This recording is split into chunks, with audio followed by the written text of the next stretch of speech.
श्री स्वामी समर्थ.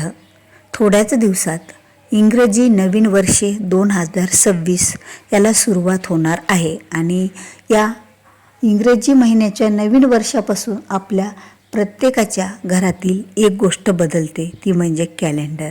आणि हे कॅलेंडर आपण खरेदी करून कोणत्या दिशेला लावावे हाही तेवढंच महत्त्वाचं आहे. कारण कॅलेंडरच्या माध्यमातून आपल्याला बऱ्याच आपल्या वर्षभराचे प्लॅनिंग असतात, जसं की मुलांच्या सुट्ट्यांचं प्लॅनिंग, सणवार वैकल्याची माहिती, त्याचबरोबर महिलांचे उपवास आणि नोकरी, व्यवसाय, पूजा, प्रवास, अशा अनेक नवीन गोष्टी, नवीन संधी आणि नवीन प्लॅनिंग आपण करत असतो. तर हे जे नवीन वर्षाचं कॅलेंडर आहे, घरात आणल्याच्या नंतर त्यालासुद्धा एक दिशा, ठराविक दिशा असते. आता बरेच जणांचा असंही म्हणणं असतं की कॅलेंडर कोणत्याही दिशेला लावलं तर त्याचं काय होत असतं, असं काही नसतं. मग तसं असेल तर दिशा ह्या आपण अंमलात आल्याच नसत्या, दिशा नसल्याच असत्या. हे जे काही सगळं ब्रह्मांड आहे, जी पृथ्वी आहे, ती एकरूपच राहिली असती, त्याला कुठलंही नाव दिशेला नसलं असतं. आणि नाव दिशेला आहे आणि त्यामुळेच तर प्रत्येक दिशाचं एक वेगळं असं महत्त्वसुद्धा असतं. काही दिशा खूप शुभ असतात काही कामासाठी, तर काही दिशा दुसऱ्या कामासाठी शुभ असतात, तर काही दिशा चांगल्या कामासाठी सुद्धा शुभ असतात. आता कॅलेंडर म्हणलं तरी एक पंचांगच झालं, कारण यातच आपण तिथी बघत असतो सणावाराच्या. त्याचबरोबर आपलं जे वर्षभराचं जीवनशैली आहे त्या कॅलेंडरच्या माध्यमातून आपण त्याप्रमाणे जगत असतो. कॅलेंडरमध्ये 365 दिवस आणि त्याचबरोबर 12 महिने आणि 52 आठवडे या कॅलेंडरमध्ये असतात. आता प्रत्येक दिवसाचं सुद्धा एक वेगळं असं महत्त्व असतं, प्रत्येक महिन्याचं सुद्धा एक वेगळं महत्त्व असतं. प्रत्येक महिना हे आपल्याला काहीतरी नवीन संधी, नवीन गोष्टी घेऊन येत असतं. आणि बघा, नवीन कॅलेंडर यावेळेला आपल्या हातात पडतं, आपण त्यावेळेला बरोबर आपल्याला काही गोष्टी माहीत असलेल्या आणि काही गोष्टीचं नियोजन लावण्याच्या गोष्टी आपण त्यावर पाहत असतो आणि प्लॅनिंग ठरवत असतो की अरे बाबा, ही या एवढ्या तारखेला आलेला आहे, या तारखेच्या अगोदर आपलं हे एवढं काम झालंच पाहिजे, असं ज्याच्या विचारानुसार त्याचं प्लॅनिंग आणि काही गोष्टी ठरवत असतो. आता कुणाकडे लग्नविधी असतात, कुणाला कोणत्या सणाच्या नंतर किंवा कोणत्या महिन्यात काहीतरी कुठं जायचं असतं, कुणाला प्रवास करायचा असतं, ह्या प्रत्येक गोष्टी असतात. आणि आपले जे मराठी सण वार वैकल्ये, त्याचबरोबर आपले जे उत्सव असतात, जे की धार्मिक उत्सव, आणि त्याचबरोबर आपले जे सार्वजनिक उत्सव असतात, ह्या सगळ्याच गोष्टी याच्यामधून आपण ठरवू शकतो. जसं की 26 जानेवारी, 15 ऑगस्ट, 1 मे असे जे महाराष्ट्र दिन, हे सुद्धा आपले राष्ट्राचे उत्सवसुद्धा आपण यामध्येच पाहत असतो. आणि त्याच्या सुट्ट्यासुद्धा आपण पाहत असतो की खरंच यावर्षी सुट्ट्या किती आलेल्या आहेत. ह्या सगळं आपलं जे वर्षभराचं जे काही जीवनशैली आहे, जीवन जगण्याची पद्धत आहे, आपण यामध्येच पाहून अशा गोष्टी ठरवत असतो. मग आता त्यासाठी योग्य दिशा तर हवीच असते, कारण प्रत्येक दिशाचं वेगळं महत्त्व असतं आणि प्रत्येक दिशातून काहीतरी नवीन आपल्या जीवनामध्ये घडत असतं. आणि काही दिशा या एखाद्या चांगल्या कामासाठी शुभ असतात, तर काही दिशा अशुभ असतात.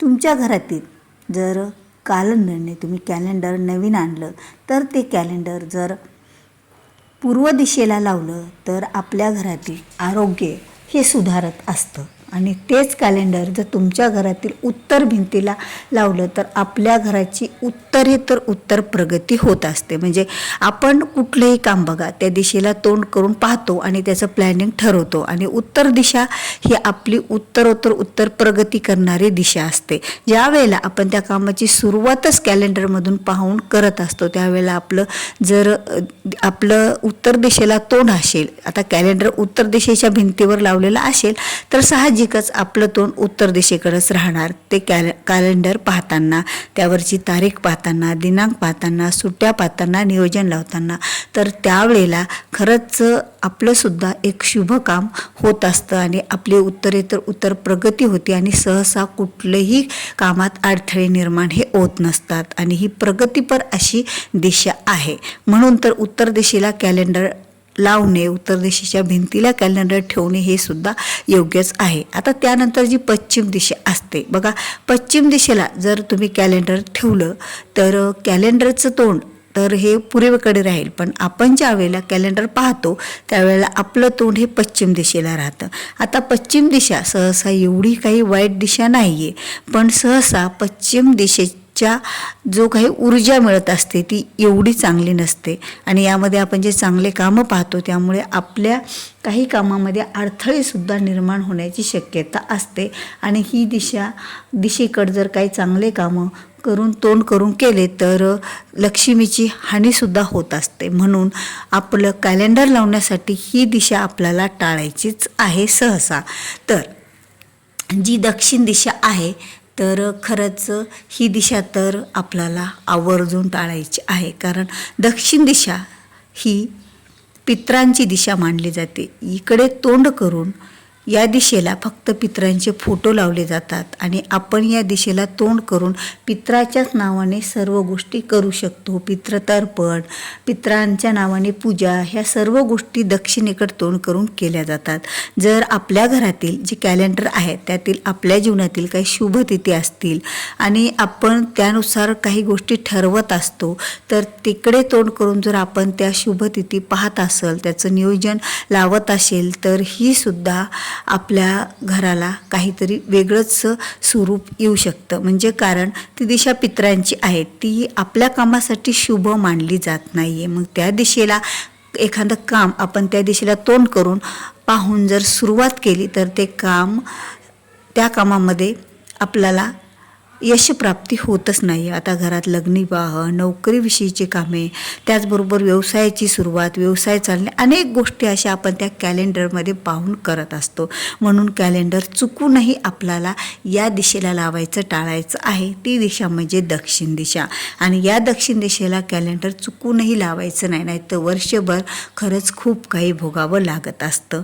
कारण अशुभ घटना घडण्याची शक्यता असते आणि आपण ज्या शुभ गोष्टी त्यात पाहत असतो त्या देखील सहसा त्यामध्ये आपल्याला यश मिळत नाही आणि विजय प्राप्तीसुद्धा होत नसते. मग आता परीक्षा, एक्झाम, नोकरी, व्यवसाय, विवाह, घरातील अशा अनेक गोष्टी आपण कॅलेंडर पाहून करतो तर यामध्ये आपल्याला शुभ फळ भेटत नाही आहे आणि त्यामुळे आपल्याला वर्षभर बऱ्याच कष्टाला सामोरे जावं लागतं, दुःखाला सामोरं जावं लागतं. म्हणून चुकूनही या दिशेला कॅलेंडर लावायचं नाही आहे आणि ही दिशा दक्षिण दिशा आपल्याला कॅलेंडर लावण्यासाठी टाळायची आहे. बाकी ज्या 2 दिशा आहेत त्या दिशेला आपल्याला कॅलेंडर लावायचं आहे. तर तुम्हाला हा माझा व्हिडिओ आवडला असेल तर व्हिडिओला लाईक करा, शेअर करा. चॅनलवर नवीन असाल, अद्याप चॅनलला सबस्क्राईब केलेलं नसेल तुम्ही तर सबस्क्राईब करा, कारण जेव्हा केव्हा मी असे नवीन माहितीपूर्ण व्हिडिओ माझ्या चॅनलवर अपलोड करेल त्यावेळेला तुमच्या मोबाईलवर त्याचं नोटिफिकेशन अगोदर येईल आणि तुम्ही माझा एकही व्हिडिओ मिस करणार नाही आहेत. तर व्हिडिओ आवडला तर लाईक करा, शेअर करा. चॅनलवर नवीन असाल तर सबस्क्राईब करायला विसरू नका. भेटूया पुन्हा अशाच एका नवीन माहितीपूर्ण व्हिडिओसोबत. तोपर्यंत श्री स्वामी समर्थ. जय जय स्वामी समर्थ.